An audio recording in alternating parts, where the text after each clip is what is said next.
Hi, I'm Pindile Ngiba, author of the book I Failed, and for the next few weeks we are going to be reading my book together. And if you haven't purchased it, be sure to purchase it on the link in my bio. So today we are reading a chapter on page 34 called The Checklist. I wrote this checklist for women who have found themselves in relationships, who wonder is this the right person? Sometimes you feel like, okay, this is the right person, but you just need to be sure. Or maybe you haven't spent enough time with them to actually figure out if they are the right person for you. Maybe you've only seen their good side. And I get concerned when you've only seen somebody's good side and you haven't seen their bad side. That's when you can fully make a decision. When you've seen them angry, when you've seen them hurt, when you've seen them in pain, you need to be able to see them in different seasons in order for you to decide if this is the person you want to spend the rest of your life with. So I wrote the checklist for a woman who needs clarity in her life, who is navigating the dating scene, meeting nice guys, or if you're a guy, you're meeting some nice women and you just want to be sure. So here I've written the checklist for you. Let's read together. Life has been colorful, particularly over the last turbulent years. I realized that while I could have invested fully in restoring finances and building my business, I spent far too much time distracted by boys. I often wonder what my mother would say about my detours, but since the past cannot be changed, I choose to use it to protect your future. Learn from my mistakes. I want to help you avoid the unnecessary mistakes I made. Before giving your heart or your cookie to a new love interest, put him through this 12-point evaluation. If your answers are mostly no, your answer is clear. The 12-point evaluation. Number 1, shared foundation. Is he truly saved? Do we share core beliefs and spiritual frequency? When you meet a partner as a woman, you need to make sure that you believe in every single thing right till the core. My pastor and spiritual father, he would say that, when he met his wife, Mam Nobanda, he even asked her if she pays her tithes, if she's somebody who tithes. It was that important for him to make a decision if he wanted to make her his life partner. You must get to the core. Do you share the same beliefs? Does one believe in church and the other believes in Islam? Those are things that you need to iron out. And the minute you start to see that, it's not so clear, I'd like to say slow down. Maybe you're a woman right now in a relationship. Maybe you believe in Jesus and you believe in living a holy life. But then you meet a partner who then wants to be intimate and you don't believe in that. Already that's a red flag, because it means you not only do you not believe in the same thing, but your priorities are not the same. The foundation is not the same. Let's move on. Number 2, we're talking about the 12-point evaluation. The parent test. Oh, this one is so important. Would I be proud to introduce him to my parents? What would they truly think? All right, this one is so important. I like to say, if you've met the one, point them to your parents. And then they'll be able to help you figure the rest out. So if you meet somebody and they're not ready to go to your parents yet, that might be a red flag, because somebody who's serious about you is going to be more than honored to go to your home, to meet your family, to meet your friends, to meet your relatives. Why is it that some people only want you to visit them in their house? I've once seen a man And sometimes you find it, sometimes as women, we need to be smart. We need to use our brains. Sometimes as a woman, when a man is always calling you over to come to his house, yet he doesn't want to meet your family, he doesn't want you to go to the malls, that's a red flag. Why is he always calling you to come to his house? Why doesn't he want to meet you in public? These are things you need to ask yourself. And you're going to be there thinking, oh, he wants me to come to his house. No, he could be hiding you. He could very well be a married man who's having an affair. And the reason why he's saying come to my house is because he knows that that's the only place that you could continue the relationship without anybody else finding out. His wife could be at work during that time. We need to think as women. We need to use our brains. Let's move on. Number 3, vision. Is he genuinely interested in building a future together with a practical plan? Does he talk about the future? Does he see you being his wife? Does he see you? Oh, the lights just switched off. Hey, wait now. Switch on. These lights, they automatically switch off.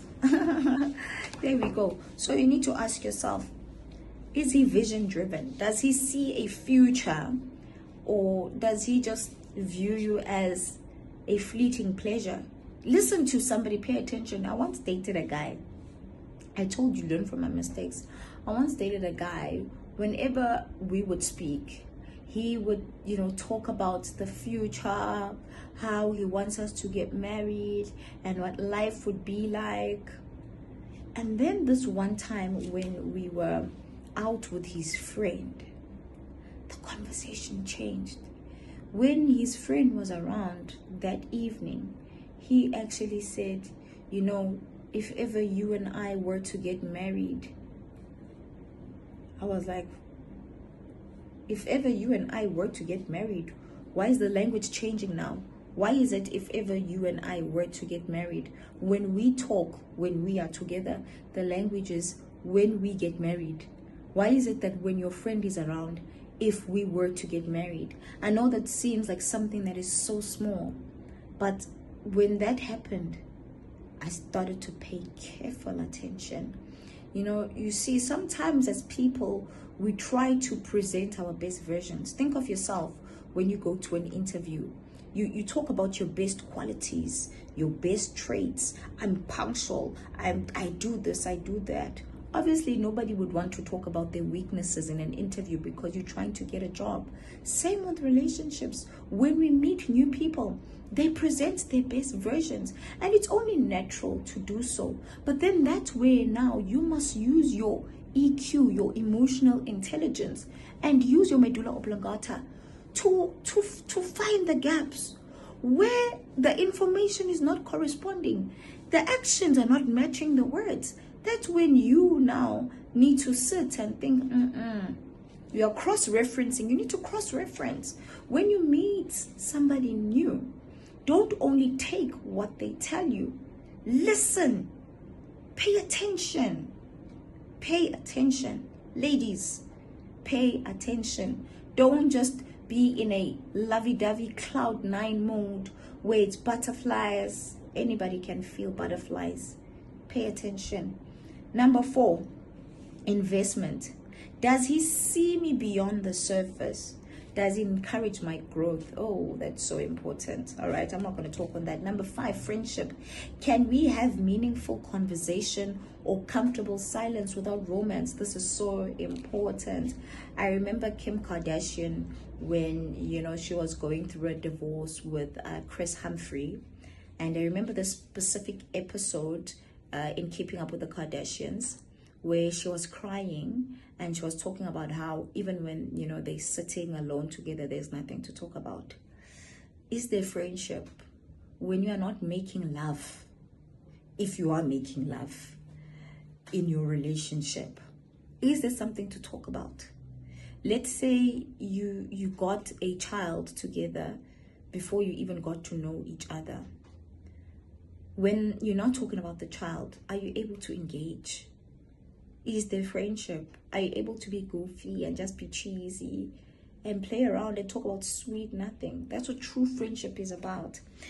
Number 6, enjoyment. Do I genuinely enjoy his company, or am I filling a void? There are people who cannot handle being alone, and so they find themselves in relationship after relationship after relationship. And when you truly evaluate and introspect, you'll find that you're not even truly or genuinely in love with a person. I've seen women who will just be in relationships just for the sake of it, but when you search deeper to find out, is this person actually in love? No, they're not. It's the worst thing ever to be in a relationship and to have no love whatsoever. That's so painful. Number 7, transformation. Does he bring out a better version of me, or does he make me smaller? Some people change for the good or bad. Does this person bring out the best in me? Oh my goodness, that's so important.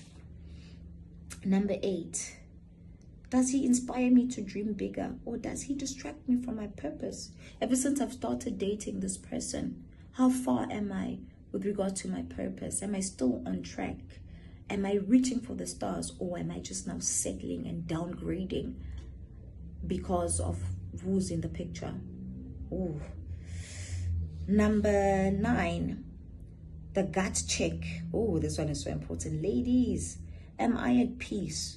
Or is a quiet part of me screaming? Listen to yourself. You know, when a woman asks what to do, most of the time she already knows the answer. But she just doesn't have that confidence and courage to listen and believe in herself. Listen to your gut. Listen. If something is telling you that there's something off about this guy, listen to it. Listen to yourself. Maybe sometimes you stop listening to yourself because you don't have any physical, practical evidence. Don't wait for practical evidence. If your gut is saying stop or pause, do it. I promise you, do it. Number 10, responsiveness. Does he listen and act on concerns, or dismiss pain as overacting? Ooh, I once had a partner who was like this, was gaslighting. Whenever I was in pain, he would say I was overreacting. He never used to get my perspective. That's a red flag. If you have to over-explain your pain to somebody who loves you, you're in the wrong relationship. Somebody who loves you is going to be sensitive to your hurts. You're not going to have to over-explain why you are hurt. You don't have to over-explain why he doesn't love your children, but he prioritizes the child that you have with him. You don't have to over-explain that. It's simple. And he must get it. If he doesn't, you're in the wrong relationship. Number 11, the inner circle. What do loved ones truly say about him? Listen to what other people say, especially the people who love and care for you. It's worth considering. Trust me. And if they all say the same thing, it's worth stopping and saying, whoa. And number 12, integrity. Does he deliver on promises without being prompted? Do I need to tell him to do something? Or is he just naturally affectionate towards me without me saying, can I please have flowers today? He should buy you flowers because he loves you. You don't have to ask for flowers. He's supposed to pay attention. Now, I know I'm just talking from the perspective of a woman, but even as a man, I'm directing it to you as well, that use this when you are evaluating a new interest in your life.